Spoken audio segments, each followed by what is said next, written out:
কাতারের আল উদেইদ মধ্যপ্রাচ্যে অবস্থিত সবচেয়ে বড় মার্কিন সামরিক ঘাঁটি। যুক্তরাষ্ট্রে হামলার জবাবে মধ্যপ্রাচ্যের বিভিন্ন দেশে অবস্থিত মার্কিন সামরিক ঘাঁটিগুলোতে পাল্টা হামলা চালানোর যে হুমকি ইরান দিয়েছেন, সেটির প্রেক্ষিতে সতর্কতামূলক ব্যবস্থা হিসেবেই কাতারের আল উদেইদ সেনাঘাঁটি থেকে সেনা সদস্যদের সরিয়ে নিচ্ছে যুক্তরাষ্ট্র।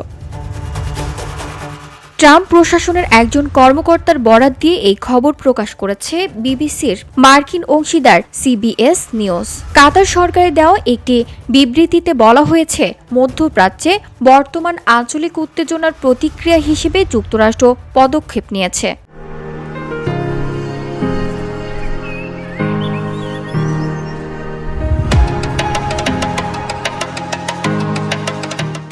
মধ্যপ্রাচ্যে অবস্থিত সবচেয়ে বড় মার্কিন সামরিক ঘাঁটিতে প্রায় 10,000 সেনা রয়েছে বলে জানা যায়। এর আগে গত বছরের জুনে মার্কিন হামলার জবাবে কাতারে অবস্থিত যুক্তরাষ্ট্রের ওই বিমান ঘাঁটিকে লক্ষ্য করে ক্ষেপণাস্ত্র নিক্ষেপ করেছিল ইরান।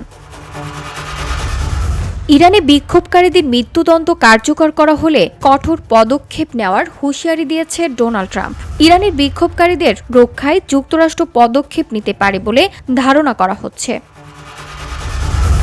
অন্যদিকে যুক্তরাষ্ট্র হামলা চালালে এবারও মধ্যপ্রাচ্যে অবস্থিত মার্কিন সেনা ঘাঁটিতে হামলা চালানোর হুমকি দিয়েছে তেহরান। কাতার সহ মধ্যপ্রাচ্যের যেসব মার্কিন সামরিক ঘাঁটি রয়েছে, সেগুলো হামলার লক্ষ্যবস্তু হতে পারে বলে ইতিমধ্যে ইরান প্রতিবেশী দেশগুলোকে সতর্ক করেছে বলে বার্তা সংস্থা রয়টার্স খবরে বলা হয়েছে।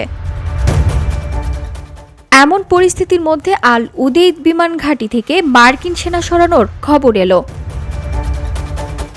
VOD Bangla news desk.